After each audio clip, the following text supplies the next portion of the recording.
Temos a sua palavra como está escrito no livro de Êxodos, capítulo de número 20, versículo de número 5. Isso aqui são os 10 mandamentos.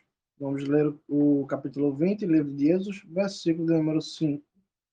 Diz assim a palavra do Senhor: Você não deve curvar-se às estátuas ou ídolos, nem lhes servir, pois eu, o Senhor, seu Deus, sou um Deus zeloso. Castigo os filhos pelos pecados dos pais até a terceira e quarta geração de quem me odeia, mas demonstro graça até a milésima geração de quem me ama e obedece os meus mandamentos. Hoje vamos falar sobre maldição hereditária, como todas as irmãs aqui presentes já sabem, e os irmãos que vão ver a gravação estão sabendo agora. O Senhor aqui ele está falando que o povo de Israel e seu povo não deveriam se curvar ou servir a ídolos. Até aí tudo bem. Só que o Senhor ele fala algo que a gente não entende muito bem. Ele diz assim: Sou um Deus zeloso, castigo os filhos pelos pecados dos pais até a terceira e quarta geração de quem me odeia, mas demonstro graça até a milésima geração de quem me ama e obedece os meus mandamentos. Com base nisso aqui, como já foi explicado aqui, que as pessoas pegam esse texto aqui e, com base nesse texto, elas dizem que existe maldição de pai para filho. Como, por exemplo, um pai ele é alcoólatra, o filho ele vai ser alcoólatra porque o pai é alcoólatra e a maldição passou de pai para filho. O pai ele é um assassino e ele teve um filho, e o filho vai ser assassino porque o pai é assassino. Essa é a explicação da maldição hereditária. Tudo de ruim que o seu pai faz e que acontece com o seu pai, acontece com você. Tudo que aconteceu de ruim com o seu avô e que seu avô fez de ruim, você vai fazer e vai acontecer com você. Esse é o conceito de maldição hereditária. Esse é o princípio da maldição hereditária. E isso é o que as pessoas acreditam. Quem crê em maldição hereditária acredita nisso. Que o mal que meu avô fez, ou a consequência do mal que meu avô fez, recai sobre mim. Meu pai, meu tataravô, meu bisavô, e etc. recai sobre mim. Tudo bem, meus irmãos, vamos entender aqui o que é que o Senhor falou. Êxodo capítulo número 20, versículo número 5, Deus diz que ele é um Deus zeloso e que ele castiga os filhos pelos pecados dos pais até a terceira e quarta geração de quem o odeia. Perceba aqui que Deus ele é específico. Sou um Deus zeloso, castigo os filhos pelos pecados dos pais até a terceira e quarta geração de quem me odeia. Perceba aqui que Deus ele não fala assim, castigo até a terceira e quarta geração os filhos por causa dos pais.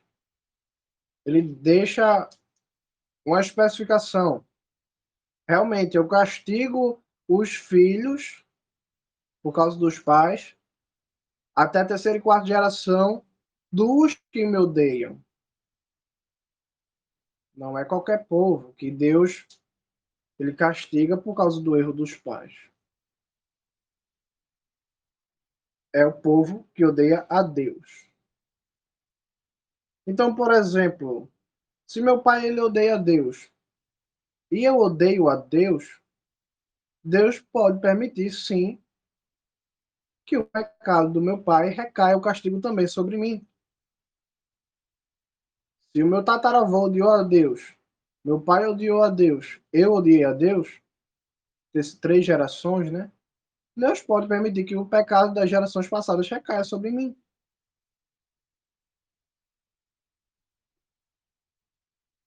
Perceba o contexto aqui, é justamente isso que o Senhor está dizendo. Ele está fazendo diferença entre aqueles que lhe servem e aqueles que não lhe servem. Sou um Deus zeloso, castigo os filhos pelos pecados dos pais até a terceira e quarta geração de quem me odeia. Isso aqui é para quem odeia Deus.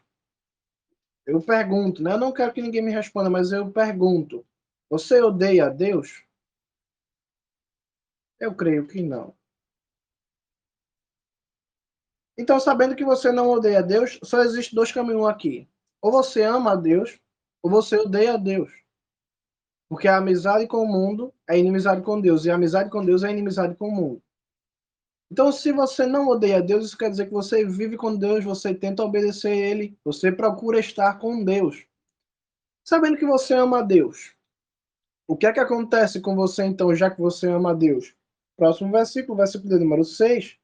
Mas demonstro graça até a milésima geração de quem me ama e obedece os meus mandamentos. Deus aqui, perceba que ele coloca limite ao seu castigo. Ele diz que ele vai castigar as pessoas que odeiam ele até a terceira e quarta geração. Porém, quando ele fala da sua graça, ele fala que é até a milésima geração. Deus está querendo dizer aqui, minhas irmãs, que o seu castigo sobre as pessoas realmente existe, mas a graça de Deus é maior do que a vontade de castigar. Que a vontade de Deus de nos agraciar, de ter misericórdia de nós, é maior do que nos castigar. Por isso que ele diz, até a terceira e quarta geração eu castigarei. Porém, até a milésima eu agraciarei quem me seguir. É como se Deus quisesse mostrar que a graça dele não tem misericórdia. É como se ele quisesse mostrar que a graça e a misericórdia dele, ela não tem fim. Porém, ele quer mostrar que ele também é um Deus que não se alegra na ira ou em destruir pessoas. Agora vamos ter aqui o bom senso de ler até o final e saber que o castigo de pai e filhos até a terceira e quarta geração é para quem odeia a Deus. Se você não odeia a Deus, como a irmã aqui falou, você nasceu de novo, você é nova criatura, as coisas velhas já passaram. Se algum dia você odiou a Deus, você não odeia mais, você não está na condição de quem odeia, mas na condição de quem ama. Porém, vamos entender uma coisa aqui. Quando Deus fala a terceira e quarta geração de quem me odeia, isso não quer dizer que, por exemplo, se eu peco contra Deus e eu não quero nada com Deus, se a próxima geração pecar, é a segunda geração, terceira geração e até a quarta geração. Porém, se a quarta geração pecar, ou a segunda ou a terceira, e também não viver conforme o que Deus diz, né? A contagem das gerações sempre reinicia. Porque realmente, vamos dizer assim que eu vivi uma vida que não quis nada com Deus e não amei a Deus, odiei a Deus. Então, eu sou a primeira geração. A segunda geração, se ela não amar a Deus, ela entra na segunda geração da maldição. Se a terceira geração, os meus netos, não amarem a Deus, eles não vão ter a graça de Deus, eles vão entrar na terceira geração. Vamos dizer que a quarta geração, ela também peque e não quer nada com Deus. A quarta geração, para a quinta, vai ser como eu fui, a primeira. Então as contagens não têm fim. Assim como Deus, ele demonstra graça até a milésima geração de quem lhe obedece, assim ele também demonstra castigo até a milésima geração de quem lhe aborrece. Porém, quando Deus destaca que não destaca que o castigo dele vai até a milésima, embora ela vá, ele está querendo mostrar que a sua vontade de castigar não é a sua vontade principal. Que na verdade a vontade principal dele é agraciar. Então eu creio que todos os que estão ouvindo aqui, seja aqui presente ou na gravação que irá para o YouTube, entendem que as gerações que são amaldiçoadas, não são as dos servos de Deus. Vamos dizer que meu pai pecou e a minha família está entregue à maldição. Se eu me desvio do caminho da minha família e vou para os caminhos do Senhor, nada do que eles fizerem tem poder sobre mim. Não importa se eles são traficantes, não importa se são prostitutas, não importa se são alcoólatras, nada disso tem influência nenhuma sobre mim, porque eu sou nova criatura. Eu posso até chegar em Jesus todo acabado, mas Jesus ele dissipa toda a maldição. Porque eu vou ser feito uma nova criatura, não é mais aquele Tiago, membro daquela família, daquele pai, filho daquela mãe, não. Não é mais Tiago, irmão daquela pessoa. Tiago agora simplesmente virou filho de Deus. E como filho de Deus, não existe mais maldição hereditária.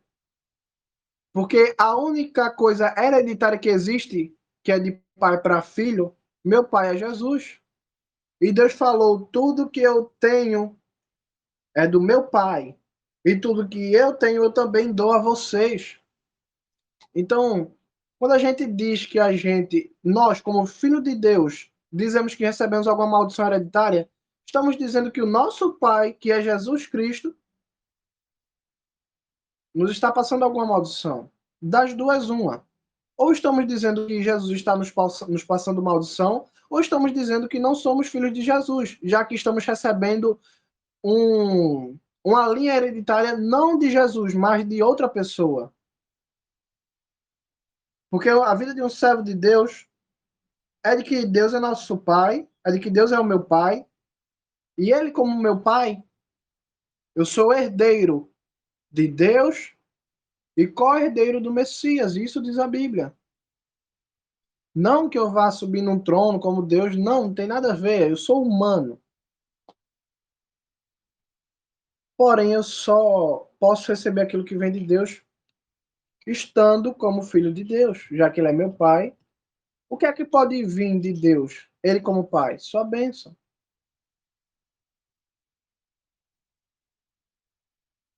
Mas muito bem. Temos aqui no livro de Êxodos que a maldição hereditária ela só existe para quem dá espaço. Não, porque o meu pai ele se envolveu com feitiçaria. Isso só vai ter coisa na sua vida, influência na sua vida, se você não for filho de Deus. Se você não tiver parte com Deus. Se você odiar a Deus. Se você não amar a Deus. Isso só vai ter influência dependendo de quem você seja pai. Você sendo filho de Deus, você não pode herdar nada de ninguém. Só pode herdar coisas do seu pai. Seu pai sendo Jesus, você só pode herdar coisa boa. Vamos ver aqui agora a questão assim, minhas irmãs, da maldição hereditária na. A gente falou aqui das consequências, que é o meu pai matou, eu vou ter meus filhos mortos, ou eu vou morrer porque meu pai matou. Isso são consequências. A gente tratou das consequências que herdamos pelos atos de nossos pais. O meu pai se envolveu com coisas que não devia e eu vou colher o que plantou. A gente tratou dessa questão aqui. Meu pai, ele foi maldito e eu sou amaldiçoado também por causa do meu pai, ou do meu avô, e etc. Agora eu quero tratar dos atos, porque as pessoas têm essa história e que para mim é o mais absurdo. As pessoas têm a história de que se o meu pai foi alcoólatra, eu sou alcoólatra. Se meu pai foi um prostituto, eu sou um prostituto. Se meu pai foi uma pessoa ignorante, eu tenho que ser ignorante. Essa parte sim me irrita. Essa história sim me irrita. Porque muitas vezes você encontra um irmão que caiu em adultério, destruiu seu casamento e ele está ali culpando o seu pai. Porque meu pai, ele traiu a minha mãe. Ou por muitas vezes uma irmã vira alcoólatra e ela culpa a sua mãe. Porque minha mãe bebia na minha frente. e etc. Veja bem, vamos ver esse assunto aqui agora. Livro de Ezequiel, para a gente entender, para a gente entender primeiro os atos que a gente toma, se eles têm ligação com o que os nossos pais fazem. Por exemplo, eu tomei uma atitude errada, me droguei. Será que isso tem ligação com o que meu pai ou minha mãe fez? Para a gente entender isso primeiro, a gente precisa entender como é que estamos diante de Deus de acordo com as coisas que nossos pais fazem. Como é que estamos espiritualmente? Se o meu pai pecou, como é que eu estou espiritualmente diante de Deus? Livro de Ezequiel, no capítulo de número 18, versículo de número 1. Olha o que diz o Senhor.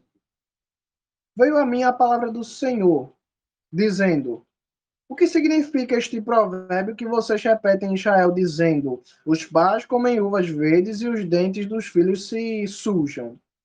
Assim como eu vivo, diz o Senhor, Deus, juro que você nunca mais citará este provérbio outra vez em Israel. Veja, toda a vida me pertence, tanto a vida dos pais quanto a vida dos filhos são igualmente minhas. Portanto, a pessoa que pecar, essa é a que morrerá. Um certo dia Deus chega para Ezequiel e fala: Ezequiel, que tipo de ditado popular é esse que vocês estão aí dizendo que os pais comem uvas e os dentes dos filhos são os que ficam sujos? Assim como eu vivo, eu juro que você nunca mais vai repetir esse provérbio em Israel. A vida do pai não é minha, a vida do filho também não é minha, então pronto, eu decido que quem pecar, esse é quem vai morrer. Em outras palavras, se o meu pai matou, diante de Deus eu não tenho nada a ver com isso. Se o meu pai roubou, Deus não está com raiva de mim, Deus está irado com o meu pai. Se o meu pai ele se drogou, Deus não está mirando em mim, está querendo acertar contas com o meu pai.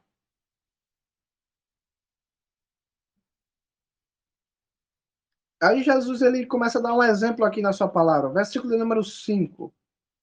Considere alguém que seja justo, que atente para o que é lícito e correto. Ele não come nos montes, nem levanta seus olhos em direção aos ídolos da casa de Israel. Não contamina a mulher de seu próximo, nem toca numa mulher durante seu período de impureza menstrual. Não corrompe ninguém, faz retornar ao devedor tudo que lhe foi penhorado por empréstimo, não toma nada por roubo, antes reparte sua comida com o faminto e sua roupa com o necessitado. Não empresta visando a lucro ou a juros, mantém-se afastado do mal e julga honestamente entre uma pessoa e outra. Em resumo, ele vive de acordo com minhas leis e observa meus mandamentos de maneira que age com fidelidade.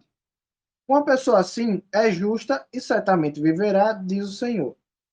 Deus aqui ele está falando assim, ó, imagina uma pessoa que faz tudo bem, não se prostitui, não rouba, não empresta visando lucro, não faz mal a ninguém, alimenta os pobres. Em resumo, essa pessoa ela faz tudo o que eu quero. Essa pessoa ela vai viver diante de mim, diz o Senhor. Agora o Senhor ele dá outro exemplo de outra pessoa, versículo número 10. Agora, na verdade, ele vai dar um exemplo do mesmo homem, continuando aqui o exemplo do homem bom. Versículo número 10. Agora, suponha que esse homem bom seja o pai de um filho que é ladrão, assassino ou que faz tudo isso a um irmão.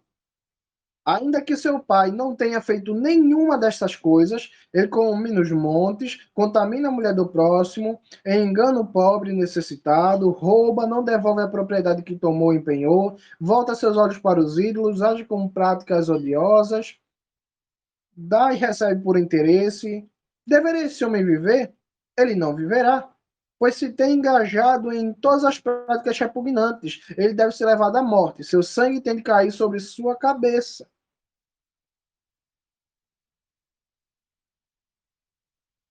Então, um homem muito bom tem um filho muito mau. O homem muito bom vai viver, o filho muito mau vai morrer, cada um pagando aqui pelos seus erros. Agora vamos dar aqui outro exemplo que o Senhor nos dá. Versículo de número 14. Agora, porém, suponha que ele tenha um filho que observa todos os pecados de seu pai, que seu pai cometeu. Agora aqui estamos falando do neto. Veja, vamos fazer aqui para vocês entenderem melhor. Tem um homem bom, esse homem tem um filho mau, e o neto do homem bom é aqui que estamos falando do neto agora. Versículo de número 14.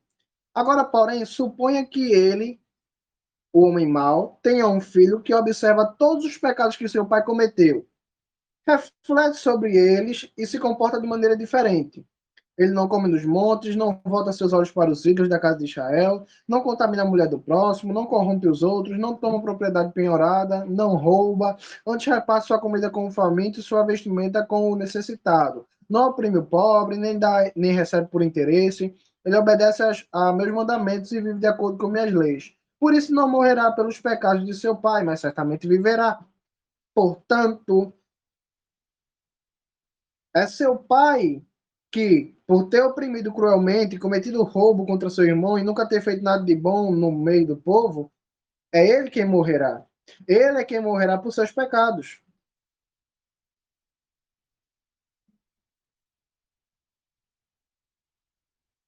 Veja aqui, minha irmã, que uma pessoa ela pode ter um pai muito mau e ainda assim ela servir ao Senhor e não tem nada a ver com o que o pai fez.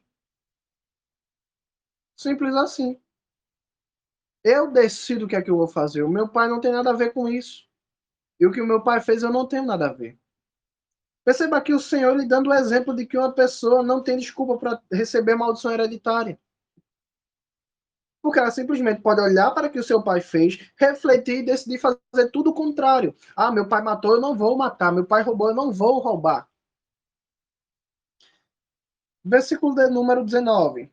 Você pergunta: por que o filho não leva a culpa de seu pai? Quando o filho fizer o que for lícito e correto, mantendo obedecendo todos os meus mandamentos, certamente viverá. Aquele que pecar é quem morrerá. Um filho não levará o pecado de seu pai, nem o pai levará com ele o pecado de seu filho. Antes, a retidão dos justos será com eles, e a maldade dos ímpios será com eles. Entretanto, se o ímpio se arrepender de todos os seus pecados, guardar minhas leis e praticar o que é certo e justo, então certamente ele viverá, não morrerá. Nenhuma das transgressões que ele tenha cometido será lembrada contra ele, pois pelas coisas justas que ele estiver fazendo, viverá. Acaso eu tenho algum prazer em ver o ímpio morrer? Pergunta o Senhor. Eu não preferiria que ele retornasse de seus caminhos e vivesse? Por outro lado, quando um justo se desviar de sua justiça e cometer maldade, agindo de acordo com todos os atos odiosos que os ímpios praticam, acaso ele viverá?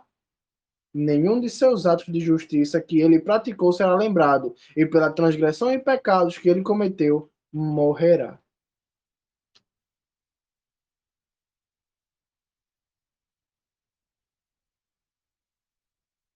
Teve gente que ainda estava perguntando a Deus por que o filho não leva a culpa do pai. Deus repete novamente: quando o filho fizer o que é correto, ele viverá. Aquele que pecar é quem vai morrer. O filho não tem nada a ver com o que acontece com o pai, e o pai não tem nada a ver com o que acontece com o filho. Então, essas pessoas, minhas irmãs, que falam, cometem atrocidades e falam assim: ah, foi meu pai que me ensinou, foi minha mãe que fez e eu estou em maldição hereditária. Isso é uma grande meninice. Não são homens nem mulheres para dizer: eu pequei, eu fiz, eu estou colhendo o que eu estou plantando. Até porque Deus aqui ele dá um exemplo de que tem um homem muito mau e que teve um filho que olhou para o pai e falou assim: quer saber de uma coisa? Eu não vou fazer o que meu pai faz. Eu vou fazer o que é certo, eu vou fazer o que é correto. Então perceba que, ainda que meu pai tenha sido o pior homem do mundo, eu tenho a escolha de decidir olhar para o meu pai e falar: eu vou seguir ele ou eu não vou seguir. Simples assim. Porém, eu quero dar aqui um esclarecimento novamente no livro de Deuteronômio, capítulo de número 24, versículo de número 16. Olha o que diz a palavra do Senhor. Os pais não serão executados em lugar dos filhos, tampouco os filhos serão executados em lugar dos pais. Cada pessoa será executada pelo próprio pecado. Mais um exemplo na palavra do Senhor, Deuteronômio, capítulo de número 24, versículo de número 26. Os pais não serão executados em lugar dos filhos, tampouco os filhos serão executados em lugar dos pais. Cada pessoa será executada pelo próprio pecado. Então é assim que eu estou diante de Deus. É como se cada pessoa tivesse uma ficha bancária diante de Deus. Estou dando um exemplo. Como se cada pessoa tivesse uma ficha bancária e o 10 reais que está na minha conta não passa para a conta do meu pai, nem R$ 1.000 que está na conta do meu pai passa para mim. Cada pessoa vai fazendo o seu manejo financeiro. Quero dar outro exemplo na palavra do Senhor.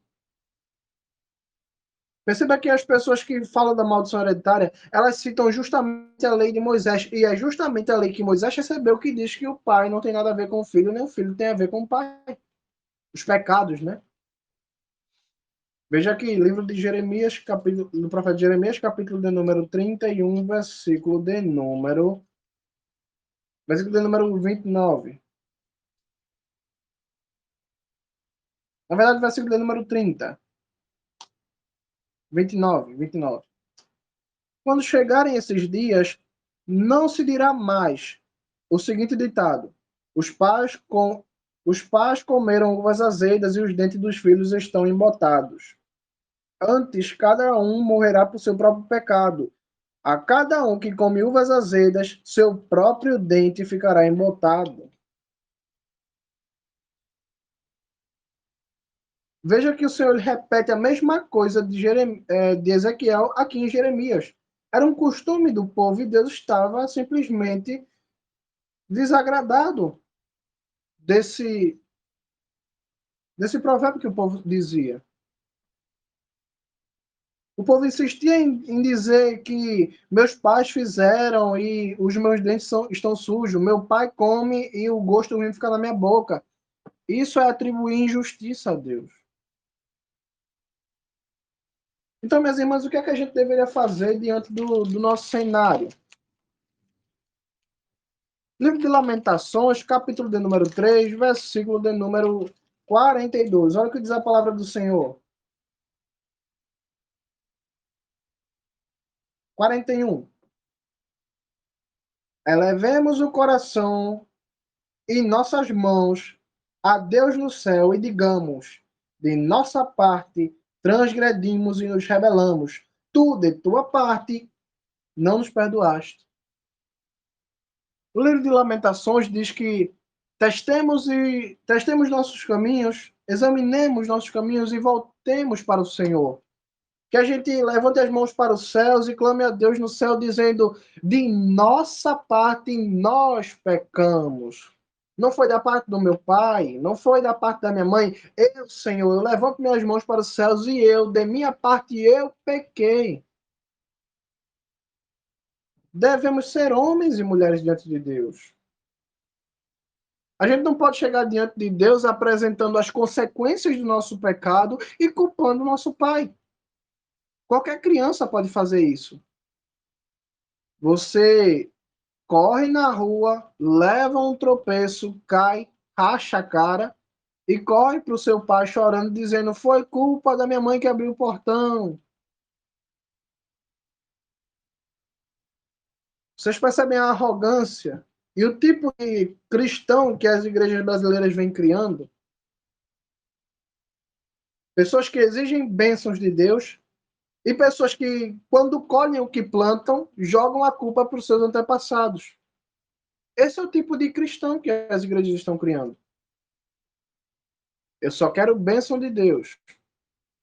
Mas quando eu faço algo de errado e eu colho o que eu planto, quando eu dou legalidade para o inimigo e eu colho o que planto, culpa dos meus antepassados. Aí a pessoa vai clamar a Deus, mas ela não clama a Deus dizendo: Senhor, realmente eu pequei, eu errei, eu dei legalidade, eu abri uma brecha. Não, ela não faz isso. Ela diz: Senhor, perdoa o meu pai que errou, perdoa. Não. A Bíblia diz que não devemos orar pelos mortos, que os mortos nada sabem, e que não tem como perdoar ou condenar o morto. Que quando uma pessoa morre, você não pode pedir mais perdão por ela.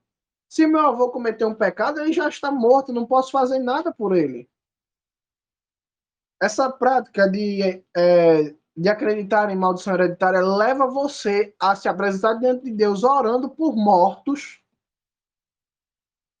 e ainda com arrogância, porque você não está reconhecendo seu erro, você está jogando a culpa para os outros e você está se fazendo de o impecável e o correto. Senhor, perdoa a culpa do meu avô, ele foi um homem mau. Como eu vou fazer isso se o homem já está morto? Eu sou católico para estar fazendo. Vocês estão entendendo? Isso não é coisa de Deus. Perceba que esse ditado de que o pai peca e o filho colhe veio de Israel no momento em que Israel estava apartada de Deus, no momento que Israel adorava estrelas, pau, pedra, chão, árvore. Mas eles não seguiam a Deus, seguiam qualquer coisa, menos Deus. Eu não posso seguir o exemplo desse povo nessa condição.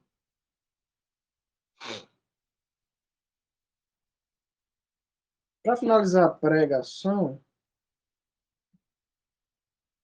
livro de Êxodo, capítulo de número 34, versículo de número, versículo de número 6. Êxodo 34, versículo de número 6.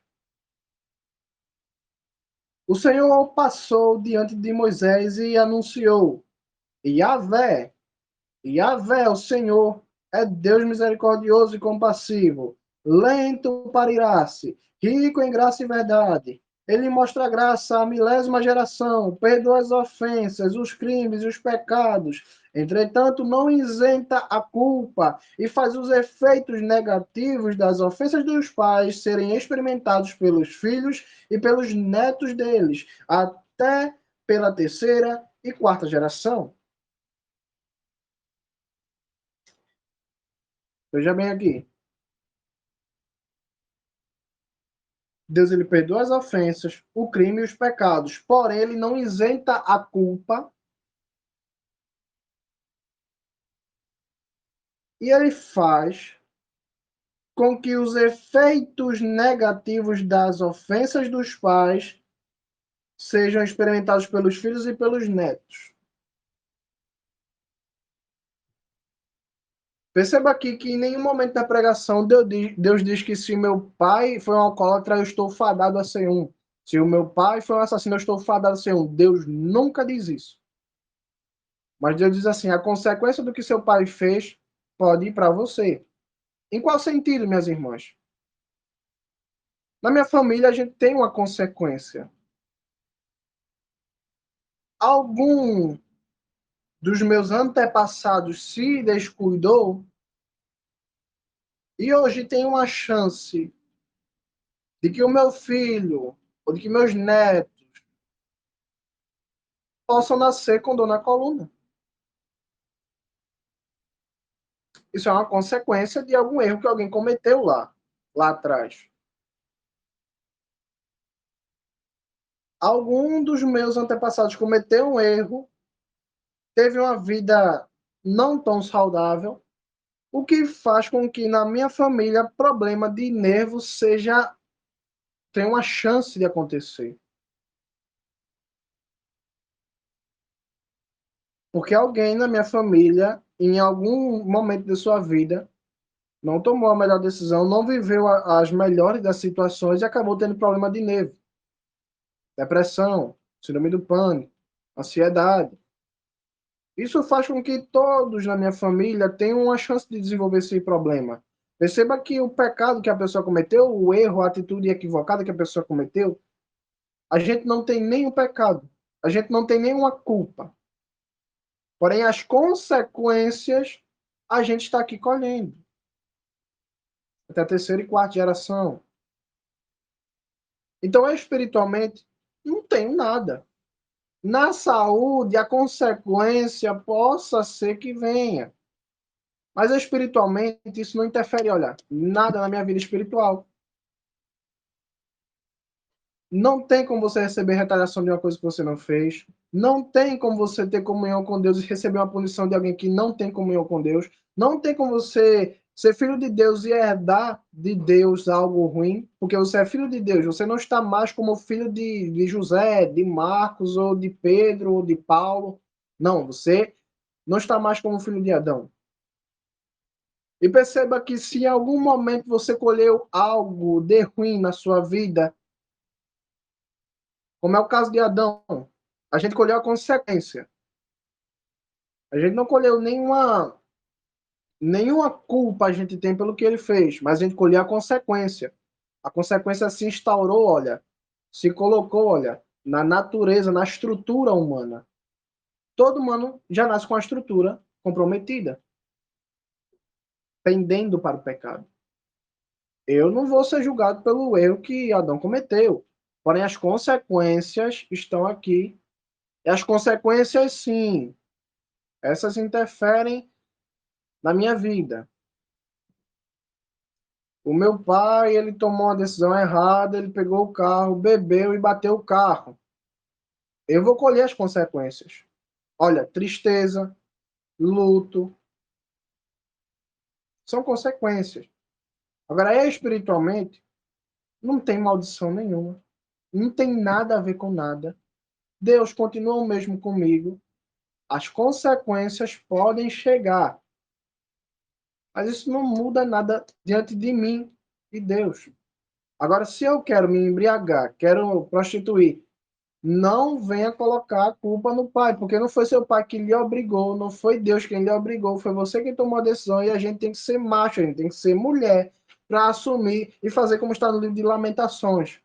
Eu pequei, nós pecamos, todos nós pecamos e a gente está colhendo o que está plantando, Israel. Então vamos parar de ser crianças e colocar a culpa no pai, colocar a culpa na mãe, colocar a culpa no avô que não sabia nem da tua existência e tu nem conheceu o teu avô possivelmente. Vamos parar de atribuir injustiça a Deus, jogar a culpa para os outros. Vamos ser homens e mulheres, filhos de Deus, reconhecer quem somos, porque a gente não odeia Deus, a menos que você não tenha paz com Deus. Aí realmente você colhe maldição, não tem jeito. Em tudo que você fizer, você vai colher maldição, não importa de quem você é filho. Não importa de quem você é neto. Se você odeia Deus, você vai colher maldição em tudo que você faz. Simples assim. Não importa de quem você é filho, não importa de quem você é neto. Do mesmo jeito, se você ama Deus, você é abençoado. Não importa de quem você é filho, não importa de quem você é neto.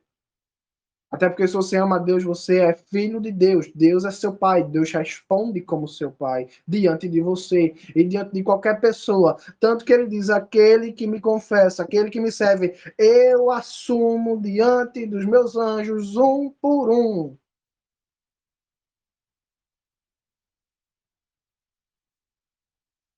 E Deus que nos abençoe e nos conceda a paz. Que a gente possa realmente ter maturidade para dizer: Senhor, eu abri legalidade, eu abri uma brecha, eu me desviei, eu falhei, eu estou colhendo o que estou plantando e eu pequei. Perdoe a mim, porque eu pequei. Amém? E se por algum acaso, se por um acaso o meu tataravô pecou, eu não posso pedir para que Deus perdoe ele. Porque se ele pecou e ele não se arrependeu em vida, não tem mais jeito. O livro de Hebreus diz o quê? Depois da morte, segue-se o juízo. Acabou. Se foi para ir para o céu, foi para o céu. Se foi para ir para o inferno, foi para ir para o inferno. Não tem mais perdão para quem não buscou perdão. Agora, se ele buscou perdão, aí tudo bem. Mas também isso não me dá o direito de orar pedindo perdão por ele, porque se ele recebeu perdão, ele recebeu, ele não precisa de mais. E se ele não recebeu, não tem como voltar mais atrás. Não tem mais. Então as pessoas viraram crianças a ponto de, para não assumirem a própria culpa, orar até mesmo pelos mortos, coisa que a Bíblia proíbe. Isso é costume de quem não serve a Deus, orar por mortos, isso é coisa de quem não serve a Deus. E a gente tem que ter paciência para ouvir certas coisas no meio das congregações, das instituições, coisas até mesmo que Deus nunca ensinou, e coisas até mesmo que Deus proíbe. Pessoas fazem para não assumirem sua culpa diante de Deus. Isso não é coisa de homem, isso não é coisa de mulher. E principalmente, isso não é coisa de filho de Deus, de filha de Deus. Amém? Essa foi a palavra de hoje. Eu espero que tenha sido esclarecimento. Procurei ser rápido, procurei ser direto. E Deus que nos abençoe e nos conceda a paz. Dando graças ao Senhor Jesus Cristo por sua infinita graça e misericórdia para com todos aqueles que procuram e acham, porque quem procura acha, independente de quem seja ou de onde venha. Quero dar um exemplo aqui para finalizar. Lembra de Jacó? Jacó foi um homem bom demais para Deus. Diante de Deus, ele foi considerado um homem bom demais. Tanto que, seja você judeu, seja você muçulmano, seja você cristão, você conhece Abraão, Isaac e Jacó. Você conhece porque eles foram homens de fé diante do Senhor Jesus Cristo. E foram homens bons demais. Tiveram seus defeitos, mas deram um exemplo para ficar na história.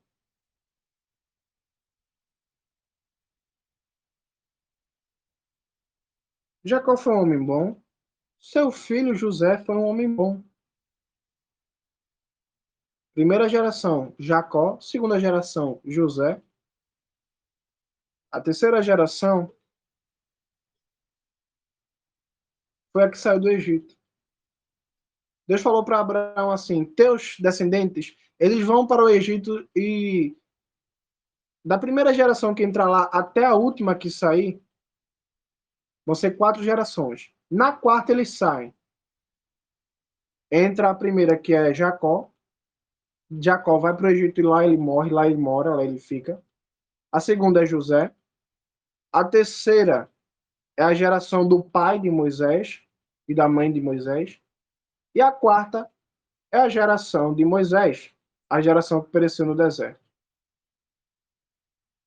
Se maldição hereditária vai até a terceira e quarta geração, e as bênçãos vão até a milésima geração, Jacó foi um homem exemplar.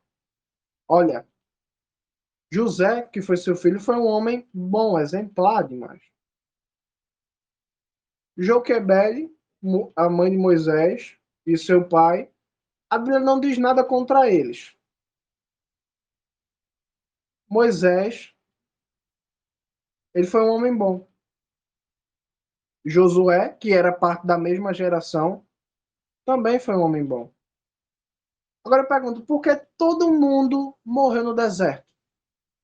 Eles não tinham um histórico familiar nenhum de desviar. Ele não tinha um histórico familiar nenhum de pecado, de desviar de Deus, de não querer nada com Deus. Ele não tinha histórico familiar disso. O histórico deles, muito pelo contrário, foi um dos mais abençoados na terra. Abraão, Isaac, Jacó, José.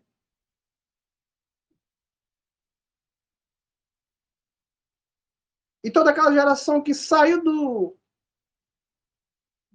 deserto pereceu. Porque da mesma forma que o pai, a justiça do pai, não tem nada a ver com a impiedade do filho, a impiedade do filho não tem nada a ver com a justiça do pai.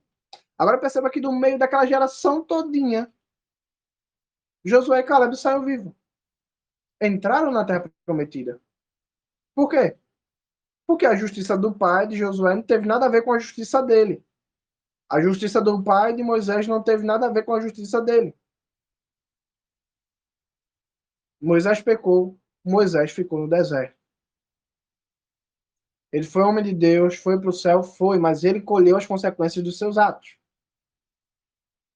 Josué ele fez parte da mesma geração, aquela geração que foi amaldiçoada por Deus, que pereceram no deserto. Não estou falando de Moisés, mas estou falando dos descrentes que ali estavam. E apesar disso, ele foi abençoado e saiu vivo. Não tem jeito de você colocar a culpa do seu pai, colocar a culpa na sua geração, na sua mãe, nos seus irmãos. Não tem jeito. O povo de Israel que saiu do Egito tinha tudo para dar certo no histórico familiar. Enquanto foram amaldiçoados. Josué tinha tudo para dar errado, porque ele estava no meio de um povo maldito. 40 anos no deserto sendo amaldiçoado por Deus. Mas ele não foi, porque cada um colhe o que planta. E assim a gente segue a vida, sendo homens e mulheres para dizer: Senhor, eu pequei, Senhor, me perdoa, porque eu fiz, eu isso, eu aquilo. Não tem jeito. Amém? Deus nos abençoe e nos conceda paz. Dando outro exemplo aqui, Davi foi um homem exemplar, irmãos. Vocês sabem o que aconteceu com seu filho Salomão, com seu neto. Pois é. Josafá ele foi um homem bom demais. Seus descendentes. O rei Ezequias foi um homem bom. Diante de Deus, ele foi um homem que ministrou justiça ao povo. Comemorou a Páscoa. E seu filho Manassés foi o pior homem que reinou em Israel. Simples assim. Agora eu pergunto, Manassés ele aprendeu a adorar deuses com seu pai? Seu pai por acaso adorou falsos deuses? Não. Seu pai nunca fez isso. Porém, Manassés escolheu. Enfim,